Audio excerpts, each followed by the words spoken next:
Good morning. My name is Hugh Sung. I am with the Oral History program here at the Battleship New Jersey, which is docked here in Camden, New Jersey.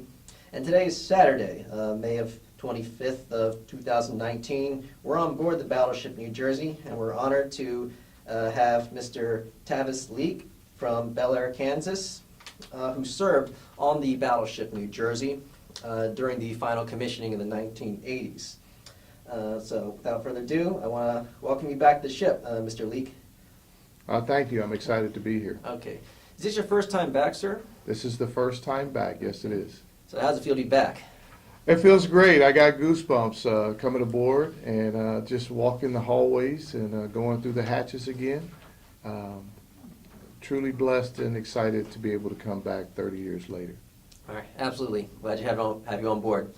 Okay, let's begin this conversation by asking, what is your current age? My current age is 55.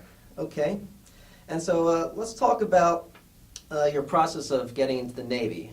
Any inspirations that compelled you to join?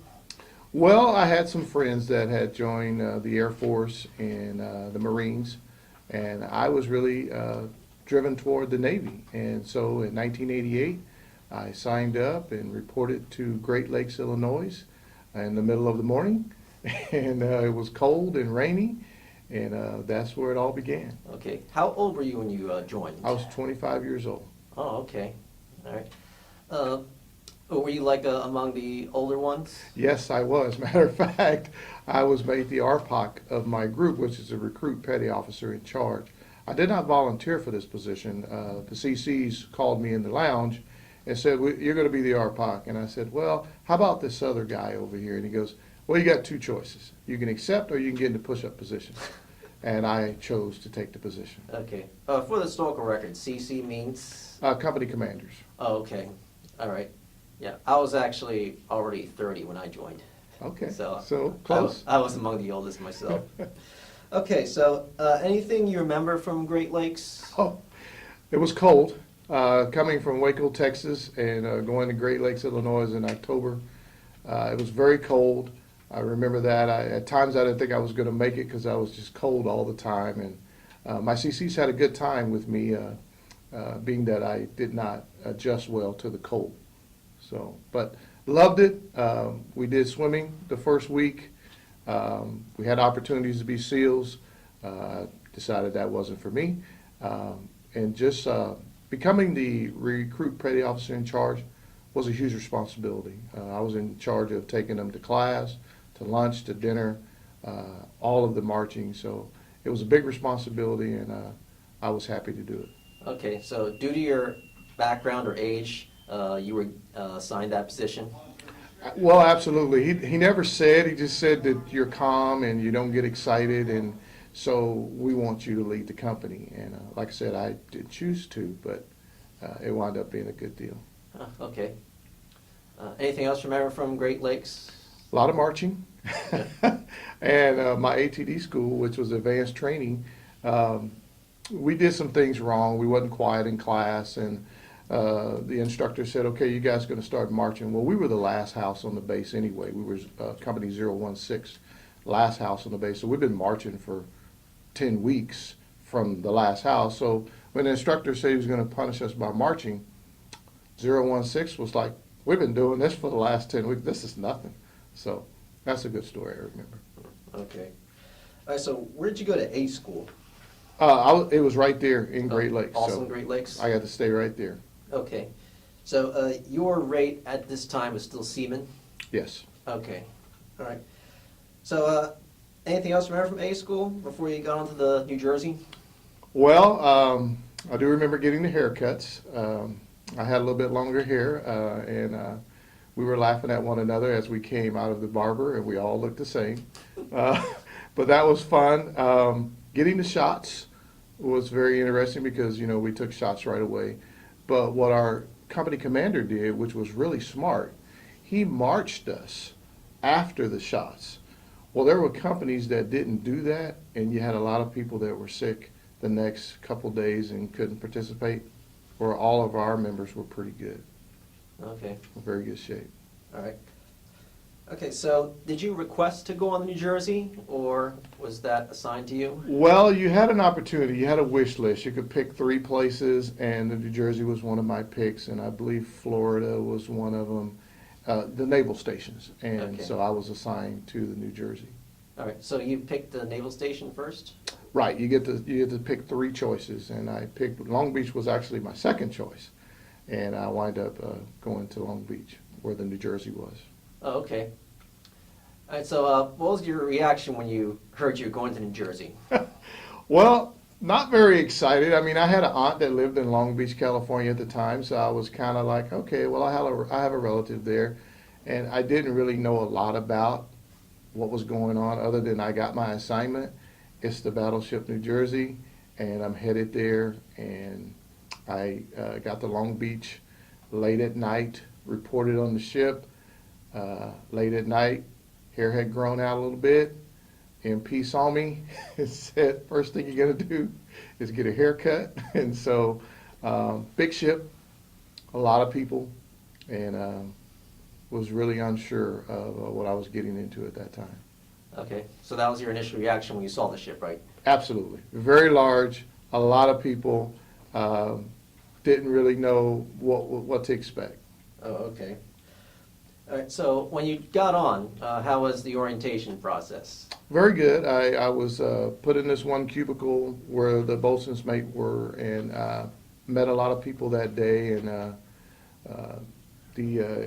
what was he was an E4 maybe, I'm not sure, but one of the leaders took me around and showed me where the chow hall was, showed me the weight room and different places on the ship where I'd be bunking at, and just taking it all in as he was walking me around. Showed me where the dental office was, where the medical office was. So just taking it in each step. Okay. Okay, sir, anything else you remember from initially coming on board? Well, I learned my duty station and my GQ quarters, which is general quarters. My duty station was I was handed a mop and some rags, and I polished and mopped. And then general quarters, I was in the gun turret. So I wasn't expecting that right away, but I understood this would be my job from here on out. Okay, so you were joining the gunner's mates Yes, in turret number 3? yes. Okay. Which part, turret number 3, were you in? I was in the very bottom. We loaded the 100-pound gun sacks, and of course they went up in the dumbwaiter, and then whatever happened up there, I don't know. But that was my duty, was to be down there and to load those 100-pound sacks. Okay, those powder bags, right? Yes. Okay. Have you ever been in the other assemblies of the turret? No. No. That just there was where I reported to each time. Okay, so you were basically restricted in the bottom, handling the powder bags. Absolutely. Okay. Now, when we were out doing maneuvers, I would do watches at the 03 level. I would be at the very top and be on watch, and so I was able to do that. But most of the time, whenever GQ sounded, that was my duty, was in the turret. Okay. All right. During at-sea replenishment, were you part of handling ammunition, or you didn't see any of that? No, not at all. Not at Okay. all. But All I right. will tell you, when we fired the guns, the ship would move several feet in front of us because they were very powerful. So. Okay. All right, so let's talk about the effects of the guns.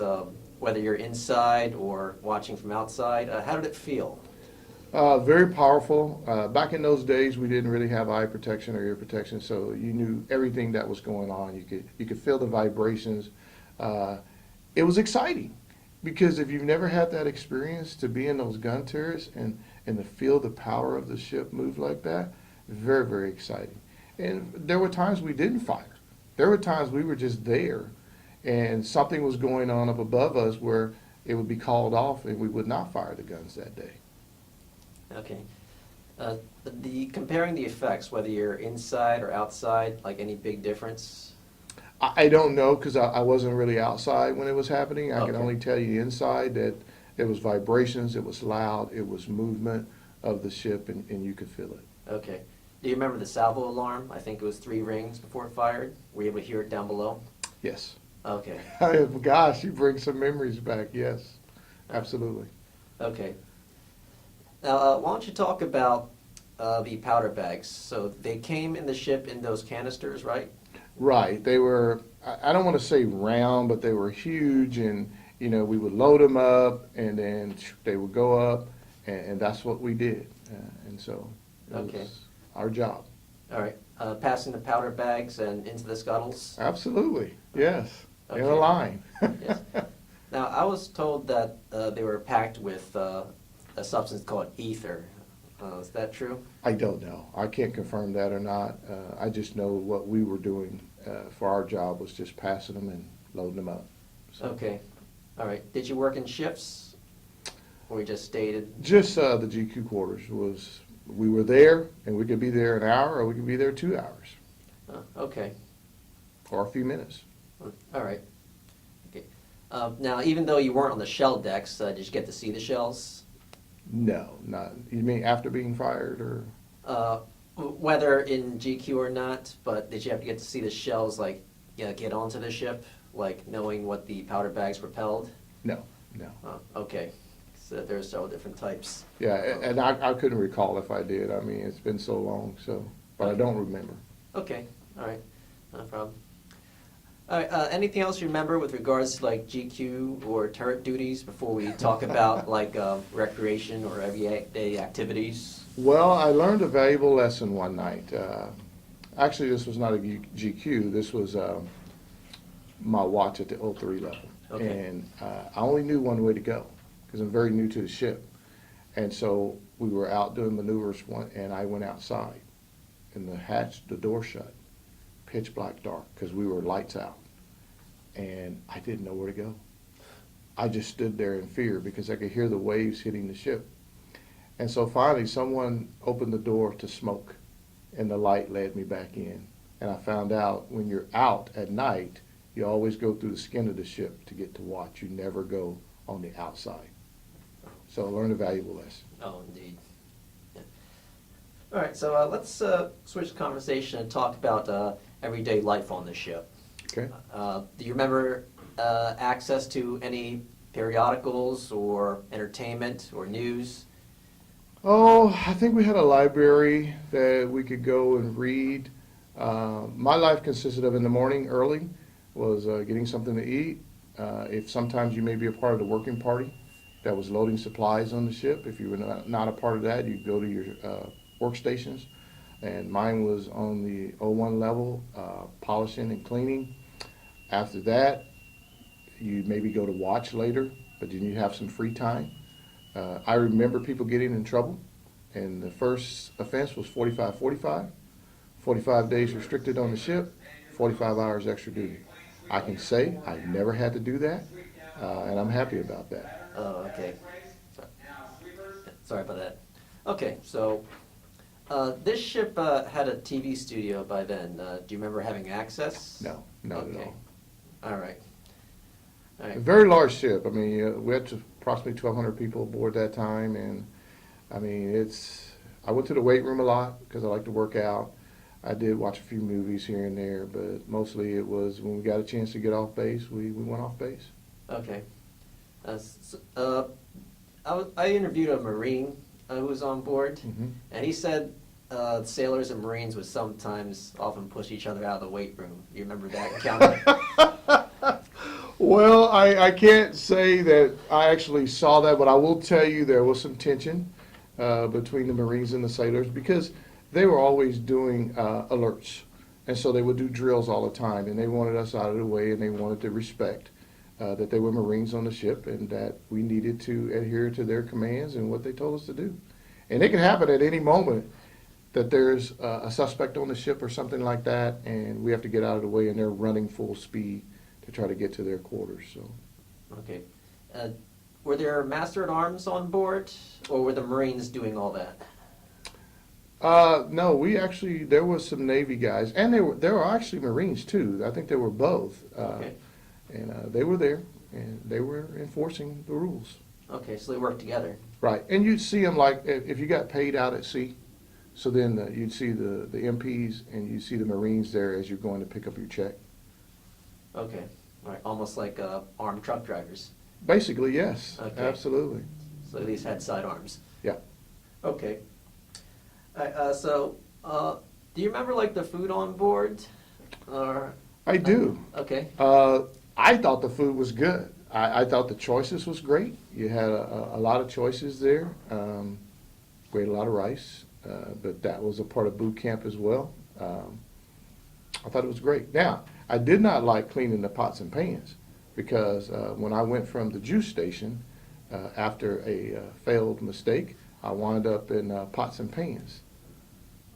And Okay. the military has some very large pots and pans. Oh, yes. So these were duties with anybody, right? Right, the first 90 days aboard ship, you had to do kitchen duty, and that was for everybody. Okay. And this is where you earned your nickname? Yes, this is Okay. where I earned my name, the Juice Man. My first duty in the kitchen for the first 90 days was I prepared the juice. And I was doing pretty good, and then one day I decided to put something that wasn't supposed to be in the juice, and my supervisor came over and said, you know, the juice doesn't taste right today. He said, where's the box that you had the juice in? And he noticed that I did put the gel packs in the juice. They shut the lines down. No one was injured. And that's where I got the name Juice Man, because everybody was telling me as they would get juice, they would taste it and go, Juice Man, this juice is horrible. And they would throw it out. And so that's where I earned the nickname Juice Man. Okay, so the gel packs were there to keep it fresh. Okay. I also put in the juice container. And they were very large juice containers, so it was really probably watered down, but it was enough to taste bad to where people were like, this juice doesn't taste right, Juice Man. So that's what happened. All right. Okay. All right. Anything else remember with regards to life on board? Yes, I was assigned working party a couple times. That's a very, very tough job. That's loading supplies on the ship. Was not fond of that, but everybody has to pay their dues, and I did have to do that. Okay.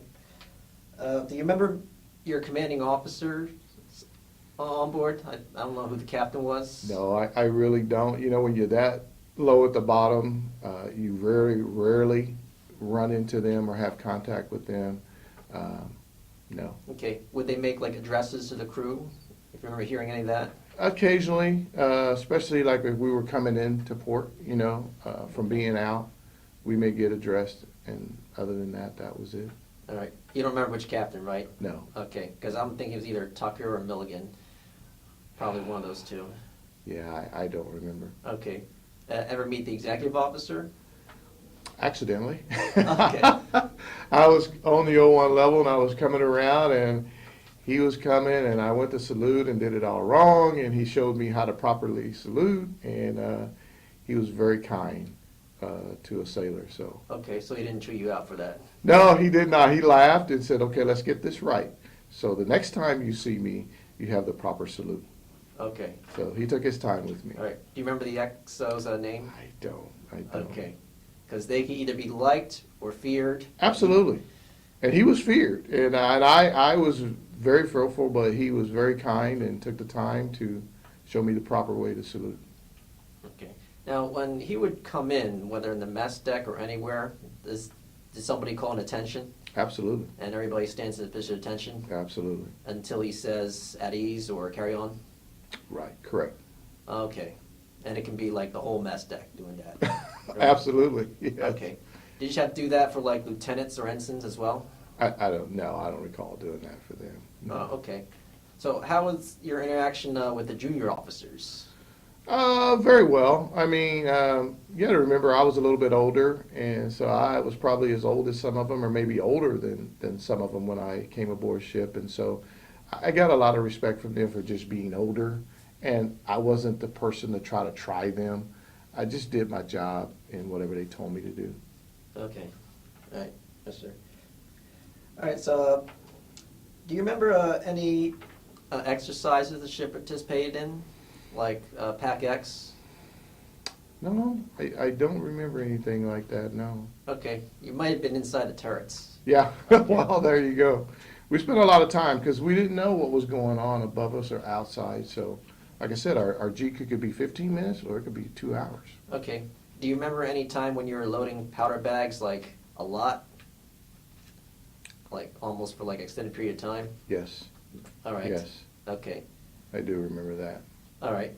That may be a time when this ship was shooting with the Missouri off the coast of Korea. Okay. Yes, there's stock footage of the New Jersey with the Missouri behind it, Right. and they were firing their guns as fast as they could. Yes, I do recall times that we were really working hard, yes. Okay, that was probably during that. Well, the Missouri, if I recall, was docked side by side.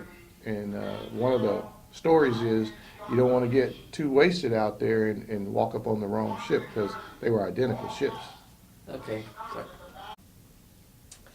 Okay, so we're back.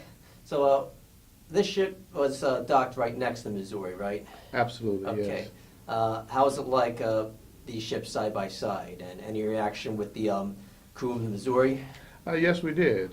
Since we were so close to each other and two battleships on the West Coast, we were always seeing each other come off and go aboard ship. And sometimes we go hang out in the city together and then come back. You just want to make sure you went on the right ship, don't go on the wrong ship, so because they were identical. Okay. Were you ever on board the Missouri? No. Actually, I had an opportunity. Cher was shooting a video. I can't remember the song. If I could turn back time. If I could turn back time, Okay. and we were invited to be a part of the video.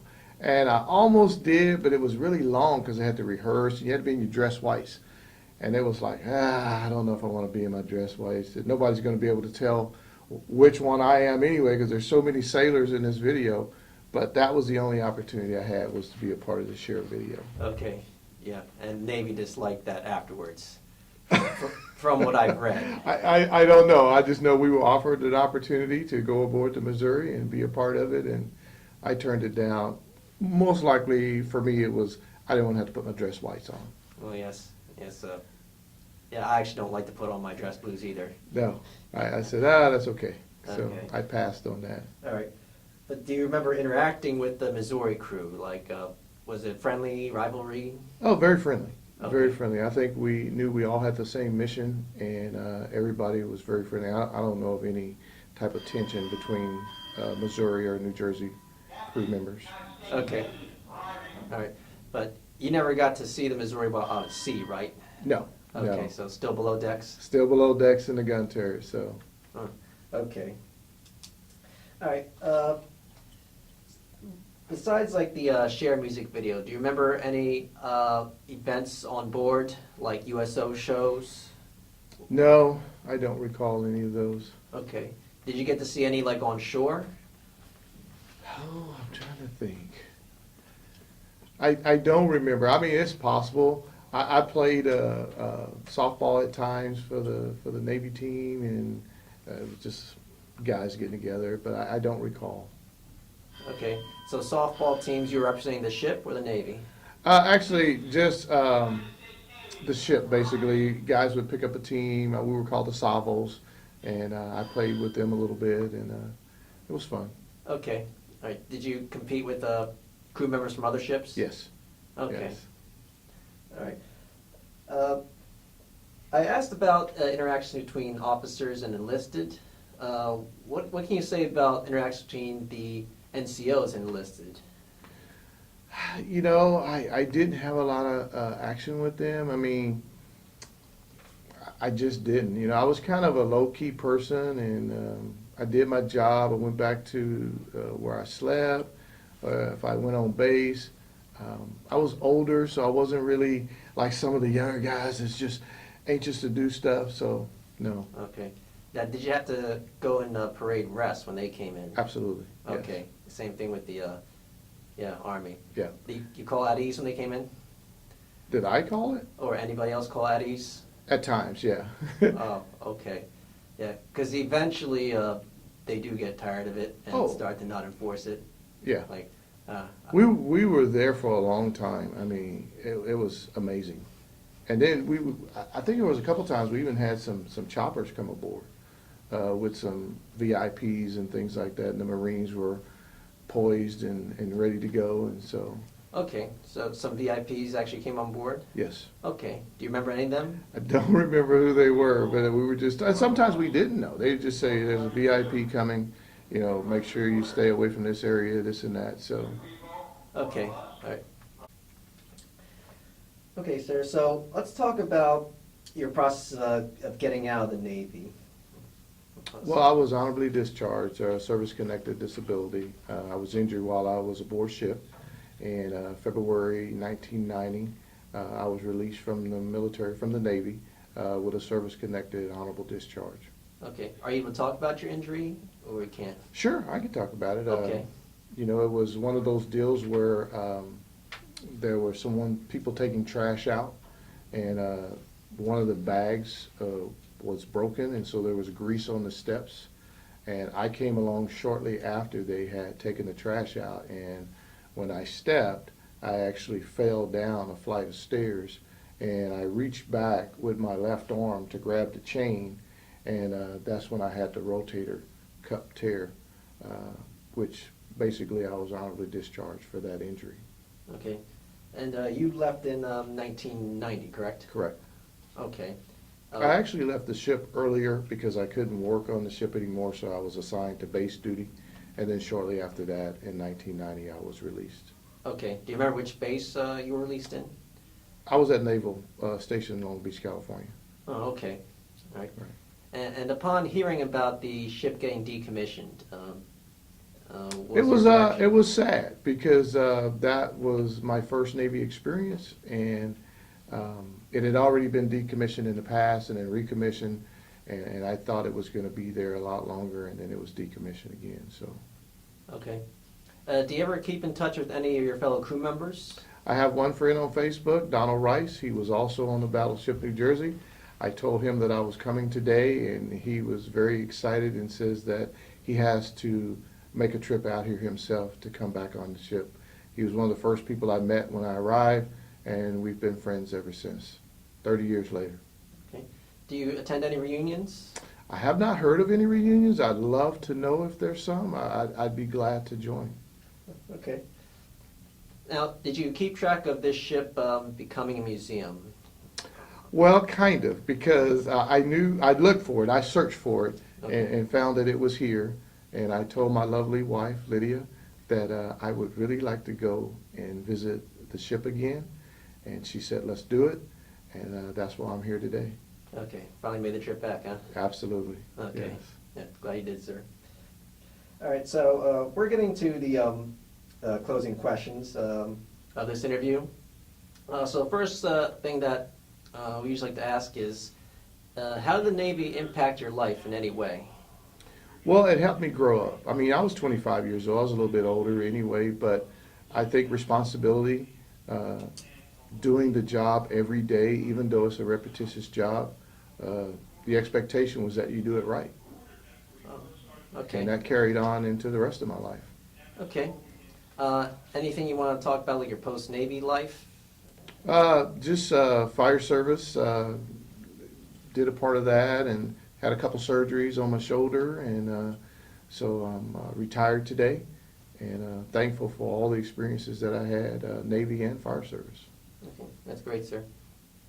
All right, so one question is there anything that I didn't ask that you would like to talk about or think might be important? Well, I think you asked a lot of good questions, and I think you covered it all. I just want to say that I appreciate the men that were on that ship and the women, and there were officers as well, and I appreciated my entire time.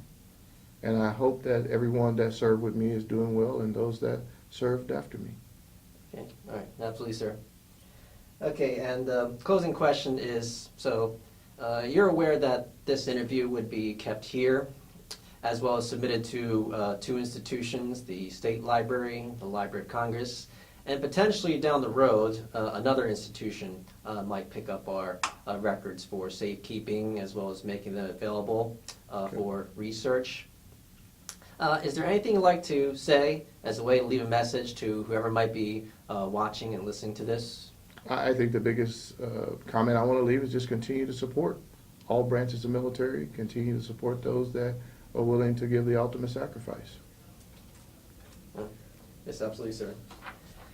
Okay, well, I guess we can conclude this interview. So, first of all, Mr. Tavis Leake, I want to thank you for your service and coming back to join us, and really hope that you enjoy your visit here. spend as much time and take as many pictures as you want, and we'll be glad to show you your previous workplace as well. Okay, so this concludes our interview, and my name is Hugh Sung, assisting the oral history program here on board the Battleship New Jersey in Camden, New Jersey. And today is Saturday, May 25th of 2019, and our interview guest is Mr. Tavis Leake from Bel Air, Kansas. This recording and any transcripts, abstracts, or indexes made for the recordings will be stored in the Oral History Department of the Battleship New Jersey, as well as the Library of Congress Veterans History Project and the New Jersey State Library Systems. All recordings will be made available to writers, researchers, teachers, and historians, and I'm Hugh Sung signing off. Thank you, sir. Thank you for recognizing me. Thank All right, you. Thank you.